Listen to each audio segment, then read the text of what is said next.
바울 사도는 어디 가든지 환영을 받고 사랑을 받고 칭찬받는 분위기 속에서 복음을 전파한 것이 아니고 많은 핍박 속에서 복음을 증거했습니다. 어느 곳에만 제한된 것도 아니고 보편적으로 가는 곳마다 핍박하는 사람이 있었고요, 반대하는 사람이 있었고, 심지어는 바울 사도를 죽이기 전에는 먹지도 않고 마시지도 않겠다고 하는 참으로 기가 막힌 사람들도 있었는 그런 가운데서 복음을 전했습니다.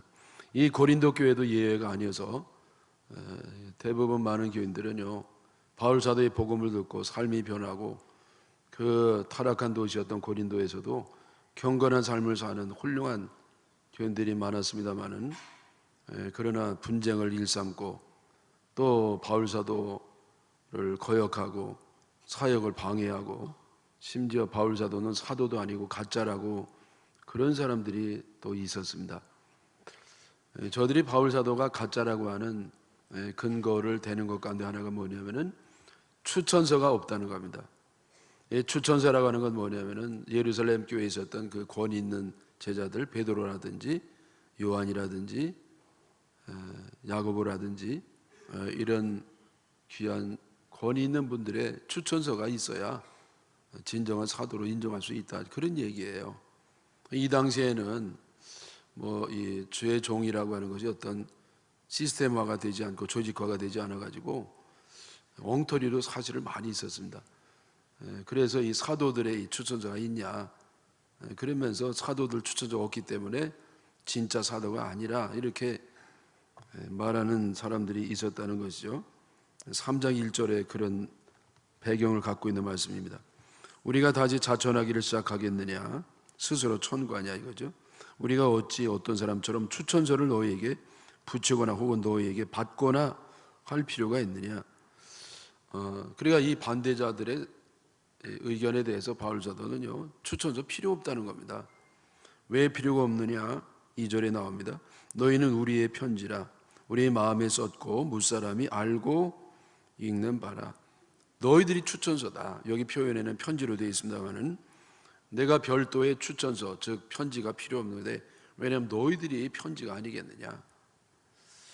3절에 설명이 나오는데요, 너희는 우리로 말미암아 나타난 그리스도의 편지니 이는 먹으로 쓴 것이 아니요 오직 살아계신 하나님의 영으로 쓴 것이며 또 돌판에 쓴 것이 아니요 오직 육의 마음판에 쓴 것이라.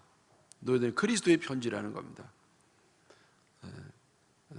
우리로 말미암아 나타난 그리스도의 편지다. 바울 사도 일행이 저들의 복음을 전해 주어서 예수님 영접하고 예수님을 저들이 믿었기 때문에 삶이 변했습니다. 제가 말씀드린 것처럼 타락한 도시였던 고린도에서도 저들이 경건하게 깨끗하게 사는 참 놀라운 기적이 일어나게 될 것이죠. 그래서 특별히 추천이 필요 없고 고린도 교회의 정말 경건한 신앙인을 보면 그게 바로 그리스도께서 저희들 마음속에 계시고 그걸 전해준 바울 사도가 진정한 사도가 아니냐, 그런 뜻이 되겠습니다. 여러분, 이 고린도 교회뿐만 아니라 우리도 그리스도의 편지인 줄 믿습니다. 편지는요, 그 쓴 사람의 마음이 들어있고 감정이 들어있고 생각이 들어있습니다.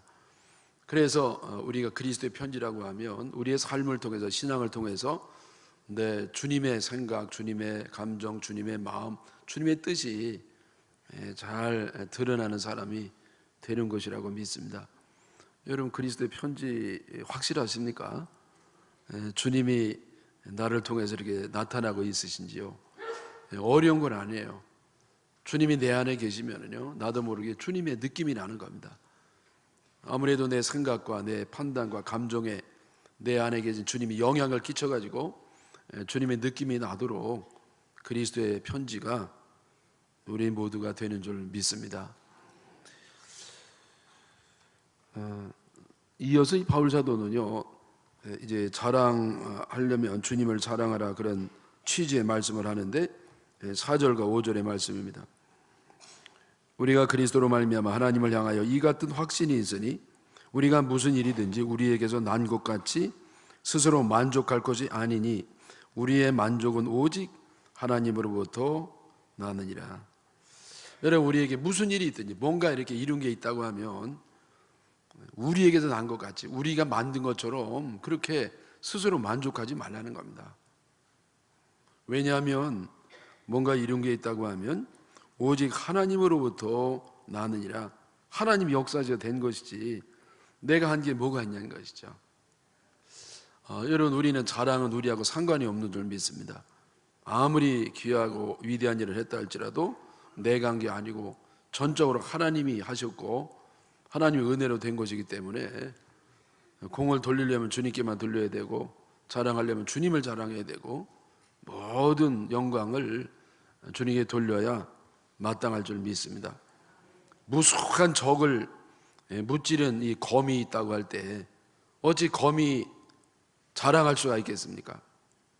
검을 사용해서 승리케 한 그 용사에게 공이 있는 줄 믿습니다. 또 여러분, 이 베스트셀러를 수십 건 수백 건 그걸 기록한 펜이 있다 할지라도 펜이 어찌 자랑할 수가 있겠습니까? 그를 기록한 저자가 다 한 것이죠.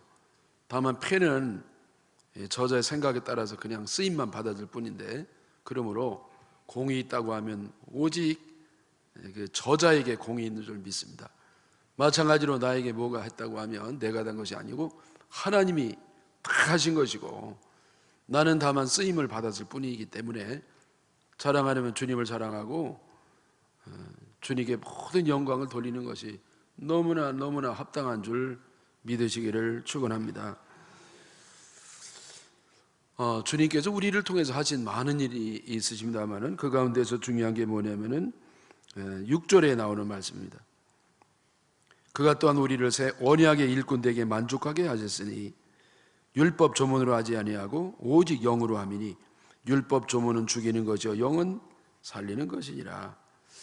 하나님이 우리에게 많은 좋은 일을 하셨어요. 근데 그 가운데 가장 오늘의 주제가 되는 귀한 말씀은 뭐냐면은 새 언약의 일꾼이 되도록 한 겁니다. 새 언약의 일꾼. 언약은 하나님의 말씀입니다. 그런데 새 언약이니까 신약의 말씀이에요. 그러니까 옛 언약의 말씀 뭐냐면 구약의 말씀이죠. 그 구약의 말씀에는 뭐가 들어있느냐? 율법의 정신이 들어있어요. 율법. 그 구약을 한마디로 말씀드리면 율법이라고 할 수 있습니다. 하나님의 정의가 그 안에 들어있어요. 그래서 율법을 옛 언약을 통해서 주셨습니다. 근데 이제는 새롭게 주님이 우리에게 주신 것이 있는데 그것은 새 언약의 직분이다. 그래서 여러분, 새 언약은 뭐냐면요, 한마디로 얘기하면 은혜예요. 은혜. 주님이 우리에게 새로운 신약에 주시는 것은 하나님의 사랑이 나타났고 그 사랑은 바로 하나님의 은혜다. 그래서 은혜의 일꾼이 됐고요, 은혜를 지키고 은혜를 전하고 은혜를 체험하는 그런 은혜를 주신 겁니다. 그래서 옛날에는 율법으로 했거든요. 율법으로 율법을 전파하고 율법을 교육하고 율법을 다 가르치고 율법대로 살도록 그렇게 했던 것인데 그 이제는 율법 조문을 하지 않고 영으로 해서 성령으로 한 겁니다. 성령으로. 어떤 율법의 어떤 기록된 말씀으로 한 것이 아니라 성령으로, 성령의 감화 감동과 능력으로 우리들이 한 것인데, 율법과 성령의 역사가 다른 건 뭐냐면은 율법은 죽이는 것인데 영은 살리는 것이다. 그런 말씀이죠.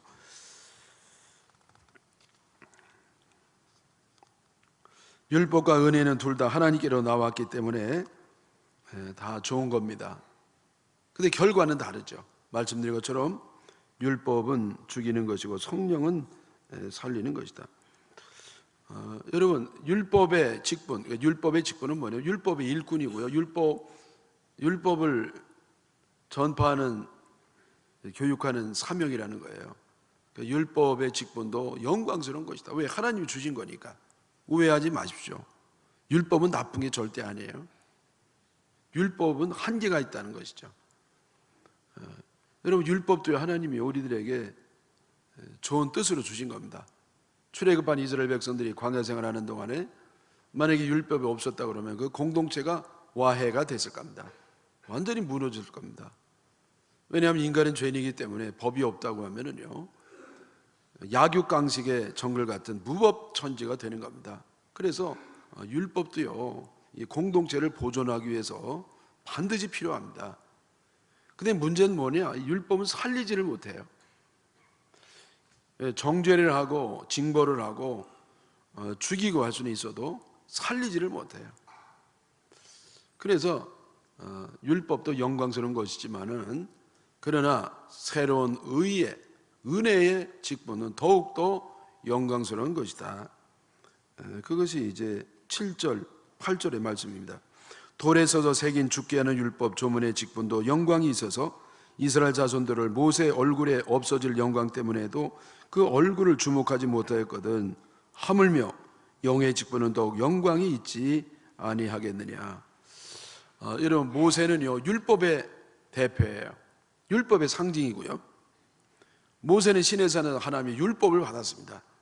그때의 이 율법에 반사된 하나님의 영광이 얼마나 놀라운 것인지 모세 얼굴에 막 빛이 나가지고 사람들이 그를 쳐다보기 어려울 정도로 그렇게 영광스러운 율법의 직분을 받은 자의 영광이 드러나고 있습니다. 근데 하물며 성령으로 말미암아 하나님의 은혜를 전파하는 그런 사람에게는 얼마나 더 영광이 있겠느냐, 그런 얘기입니다. 그래서 여러분, 오늘 말씀은요 단순해요. 율법과 옛 언약인 율법 그리고 새 언약인 은혜, 이 은혜의 대표, 은혜의 상징은 그리스도가 은혜의 상징입니다. 예수 그리스도가 은혜의 대표고 은혜의 상징이에요. 율법의 상징은 모세가 상징이 되는 겁니다. 모세도 영광스러운 빛이 드러났습니다만은 어떻게 예수님과 감히 비교할 수가 있겠습니까? 예수님이 담당하신 은혜, 신약에 나타난 하나님의 그 사랑에 통해서 우리에게 주어진 은혜, 그것이 더 영광스럽다, 그런 말씀이에요.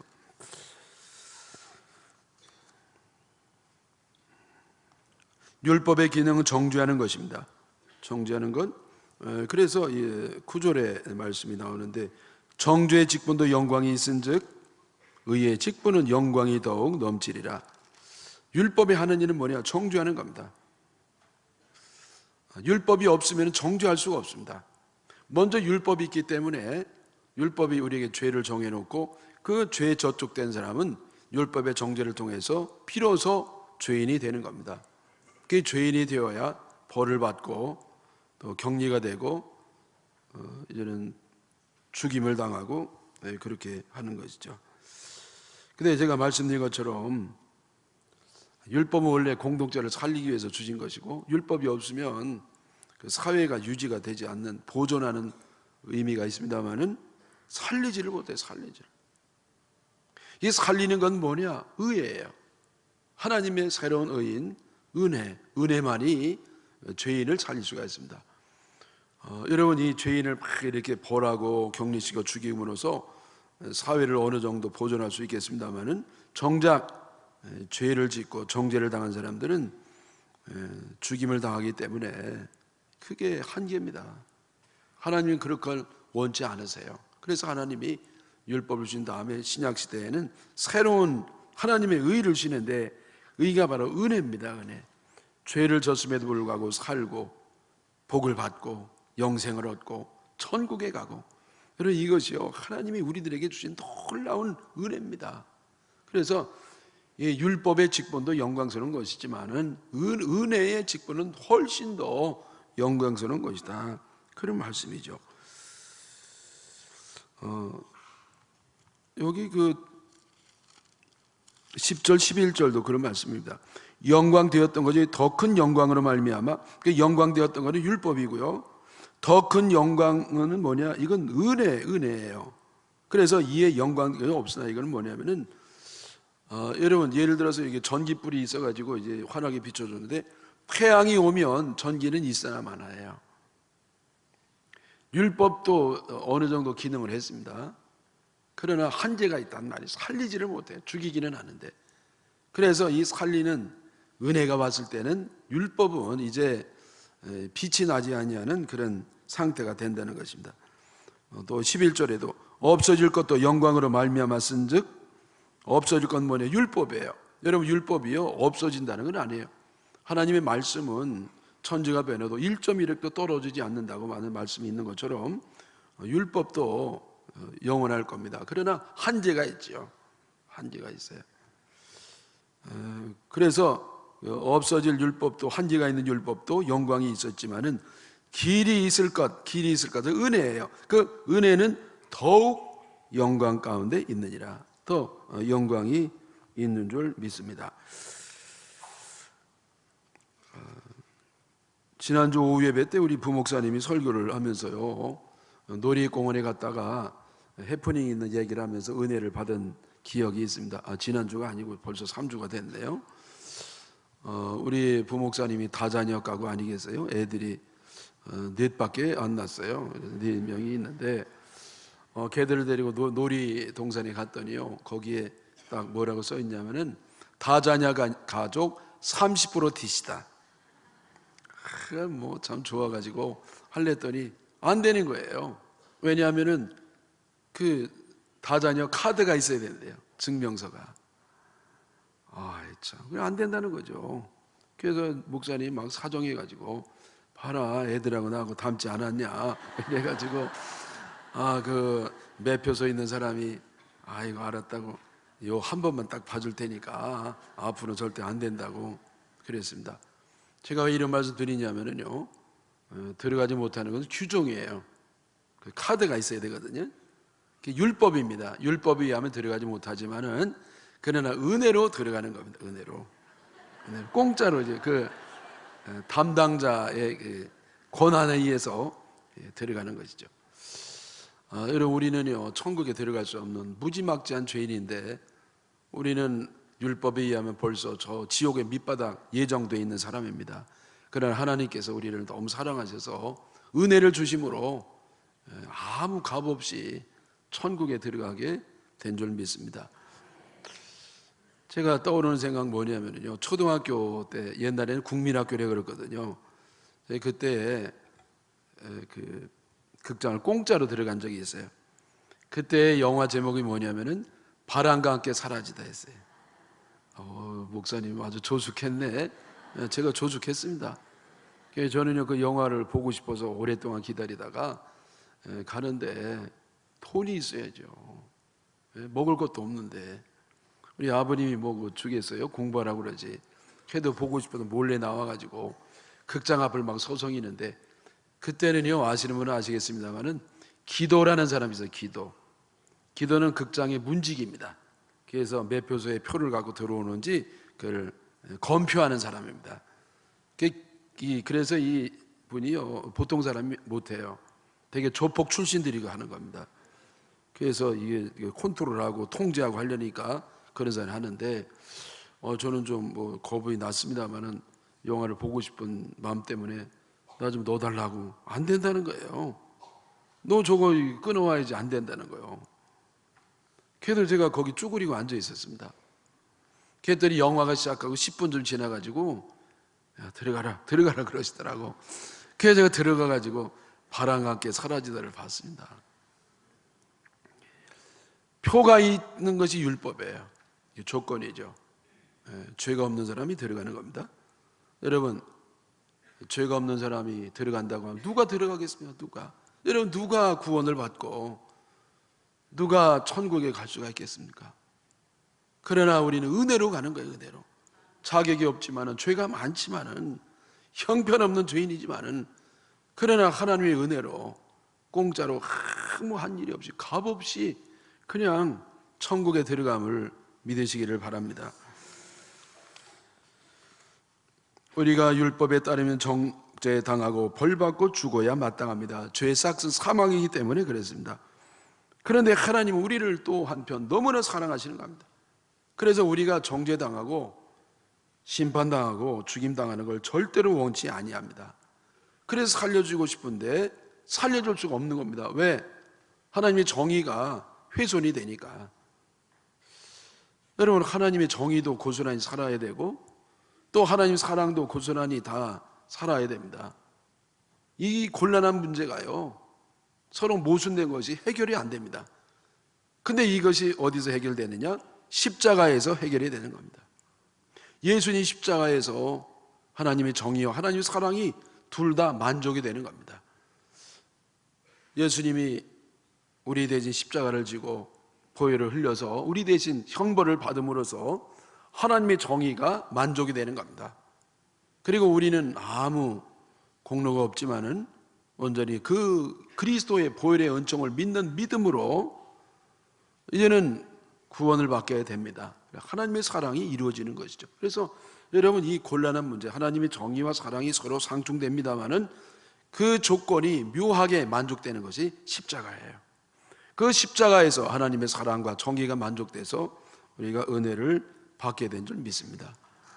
근데 여러분, 이 당시에 바울 사도를 반대했던 율법주의자들은 반쪽밖에 몰랐습니다. 반쪽.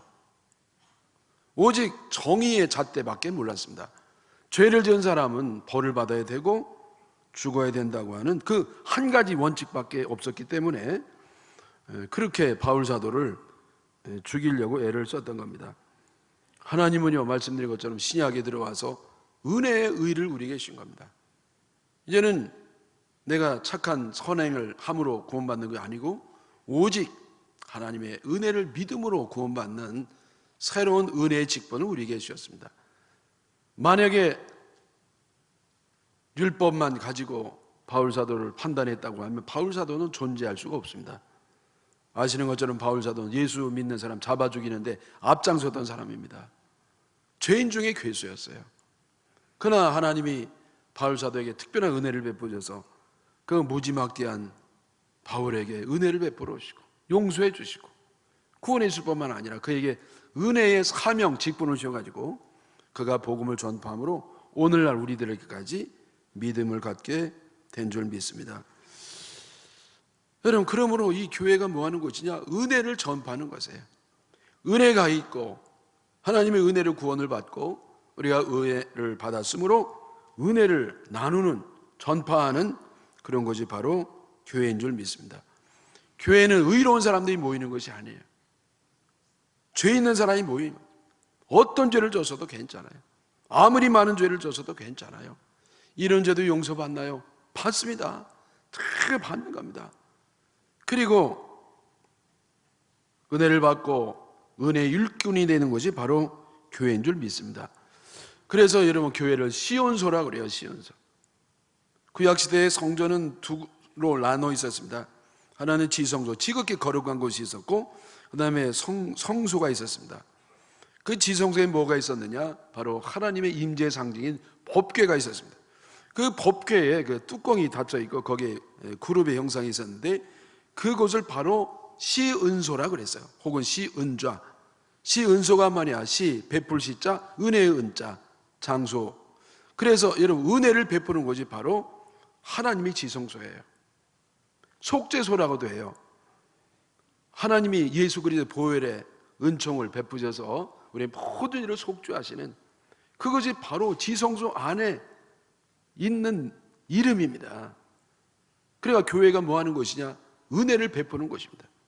은혜가 있는 것이고 은혜를 받는 것이고 은혜의 일꾼이 되어서 이 복음을 가지고 온 세상에 사람을 구하는, 세상을 구하는 것이 바로 교회인 줄 믿습니다.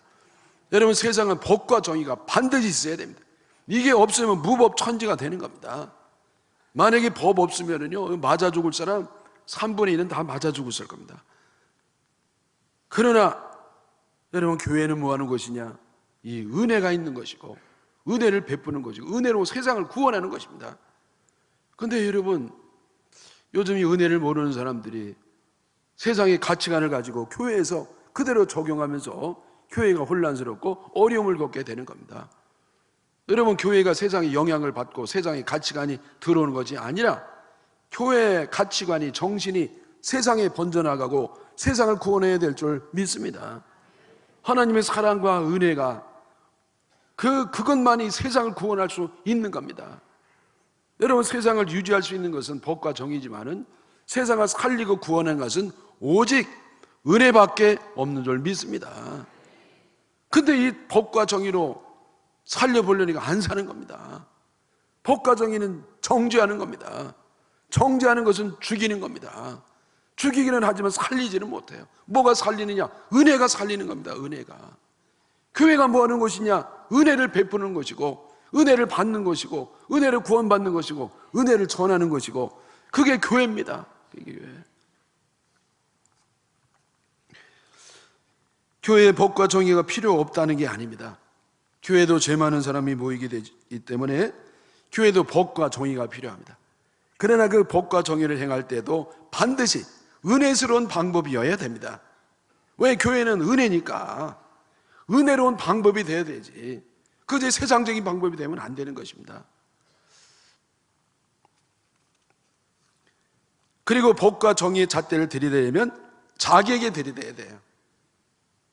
자기도 바로 못 쓰면서 어떻게 법과 정의의 잣대를 들이댑니까? 여러분, 이 법과 정의의 잣대를 들이대는 고난이 있는 사람은 예수님이에요.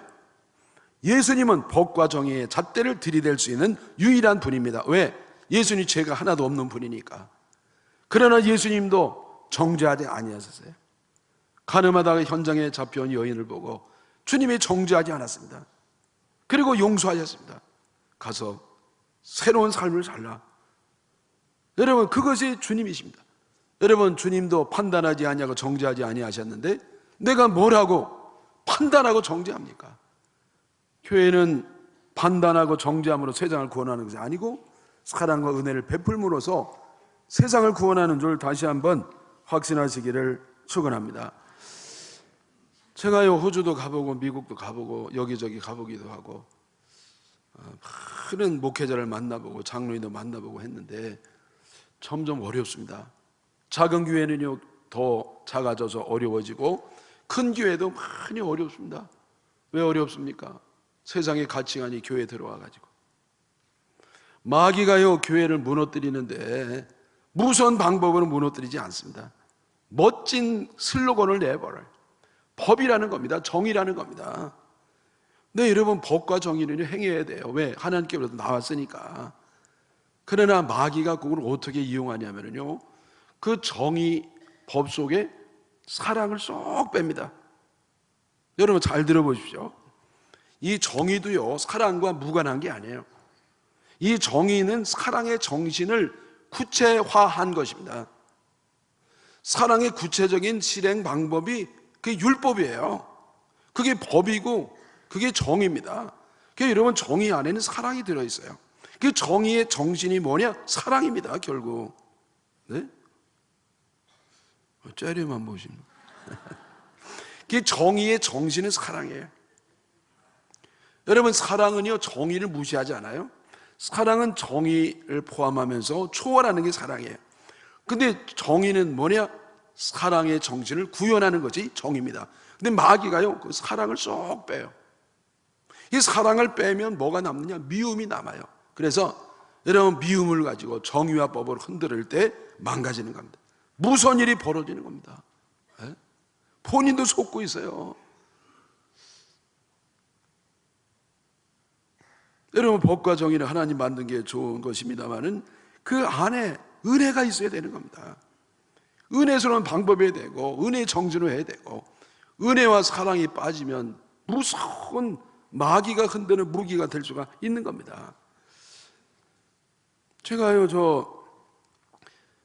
여수에도 가봤는데 여러분 아는 것처럼 여수는 손양원 목사님이 순교한 곳이 돼가지고요 교회도 많고 큰 교회도 많습니다. 제가 집회를 하러 갔더니 안타까운 일이 요 몇 년 사이에 거기에 제일 규모가 큰 교회 2개가 박살이 났다는 겁니다. 그래서 무슨 교회 비리가 있다나 이래가지고 세상 법정까지 갔는데 혐의가 없음으로 나왔대요. 여러분, 혐의 없이 나오면 뭐합니까? 교회는 이미 망가졌는데. 네? 여러분, 이게 마귀의 방법이에요. 교회는요 시온소입니다. 여러분, 이 교회의 기초가 은혜고 교회 핵심이 은혜고 교회 본질이 은혜인 줄 믿으시기 바랍니다. 세계에서 가장 급성장했던 우리 한국교회가 이렇게 어려움을 겪은 이유가 뭐냐? 저는 3가지로 보는데, 하나는 뭐냐면은 회개를 보기가 어려워요. 남의 잘못은 잘 이렇게 지적하고 정죄하는데 정작 자기의 잘못을 보고 가슴을 치면서 눈물로 회개하는 모습을 보기가 어렵습니다. 이게 회복이 돼야 돼. 그다음에 두 번째는 뭐가 없으냐면 순종이 없어요. 순종. 나름대로 합니다. 나름대로. 하래도 안 해요. 그럼 하지 말라면 또 해요. 여러분 나름대로 해요. 여러분 순종이 없는 영성은요 인정할 수가 없습니다. 그다음에 세 번째는 뭐가 중요하냐면 사랑이 없어요. 여러분 우리 말을 많이 해요. 사랑이라는 말. 그러나 진정한 사랑은 보기 어렵고 이기적인 사랑이 많습니다. 왜 진정한 사랑을 보기가 어려우냐? 진정한 사랑, 하나님의 사랑만이 진정한 사랑인데 하나님의 사랑을 체험적으로 깨닫지를 못했단 말이에요. 하나님의 사랑을 체험해야 되는. 여러분 하나님의 사랑이 나에게 부어주는 것을 은혜라 그래요. 은혜. 그래서 은혜의 체험이 없는 겁니다. 우리는요 저 무슨 큰 꿈을 품고 높이 바라볼 필요가 없어요. 우리는 사실은 가장 낮은 곳으로 내려가야 됩니다. 내 기초를 바라봐요. 기초가 없어요. 기초가. 찬송도 하고 사역도 하고 기도도 하고 이것저것 합니다마는 문제는 뭐냐? 기초가 없어요. 기초가 무너졌어요. 기초가 뭡니까? 은혜예요. 은혜. 교회가 뭐 하는 곳이냐? 은혜가 있는 곳입니다.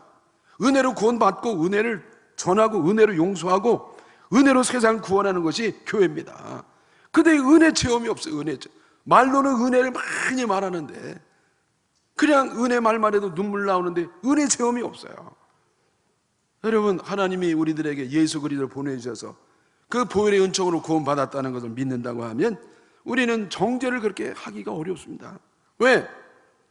내가 정죄받지 않고 은혜를 구원받은 사람이 누구를 정죄한다는 말입니까? 그렇게 판단 쉽게 하지 않습니다. 왜? 내가 판단받았으면 어떻게 구원받았는 건데. 그래서 은혜 받은 사람은 판단과 정죄하기를 주저하고 은혜 못 받은 사람이 판단하고 정죄하면서 그렇게 어지럽게 교회를 만드는 겁니다. 여러분 오늘은 종교개혁주의 500주년 마틴 루터가 개혁한 걸 기념하는 주일인데 이 개혁의 정신이 무엇입니까? 개혁은 막 개혁의 깃발을 흔들고 정의의 깃발을 흔드는 게 아닙니다. 개혁은 본질로 돌아가는 겁니다. 교회의 본질로 돌아가는 겁니다. 신앙의 본질로 돌아가는 겁니다. 이제는 이 중세 구교회에서 많이 어긋날리고 왔으니까 이제는 신앙의 본질로 돌아가는 거예요. Reformed Church, 개신교를 Reformed Church라고 그래요. 다시 형성한다. 다시 무엇을 형성하느냐? 옛날에 그 신앙의 본질을 회복한다는 겁니다. 종교개혁의 정신이 세 가지 아닙니까? 오직 믿음, 오직 성경, 오직 은혜. 오직 성경, 오직 성경이에요. 여러분 오직 성경 말씀에 뭐가 기록되어 있습니까? 오직 예수 그리스도를 믿는 믿음으로 구원받는다는 거예요. 어떤 무슨 행동이 아니고 오직 믿음으로 구원받는다. 그 뭘 믿느냐? 예수 그리스도의 보혈의 은총을 믿는 겁니다. 그 예수 그리스도의 보혈의 은총이 바로 은혜입니다. 그래서 여러분 이 종교개혁의 정신의 뿌리가 뭐냐? 은혜예요. 은혜. 은혜가 뭡니까? 하나님이 나에게 아들 예수 그리스도를 보내셔가지고 죄로 말미암아 지옥 갈 수밖에 없는 나를 위해서 죽으셨다고 하는 그 예수님께 은혜, 그 은혜 앞에서 내가 가슴집에서 회개하고 순종하고, 여러분 이것이 종교개혁의 핵심인 줄 믿습니다. 개혁은 깃발 흔드는 게 아니에요. 완장 차고 다니는 거 아닙니다. 내가 하나님 앞에 눈물 흘리는 것이고, 내가 회개하는 것이고, 내가 그 은혜에 감사하는 것이고, 순종의 삶을 결단하는 것이고, 여러분 이래서 진정한 종교개혁 정신이 우리들에게 흘러내려가시기를 주님의 이름으로 축원합니다.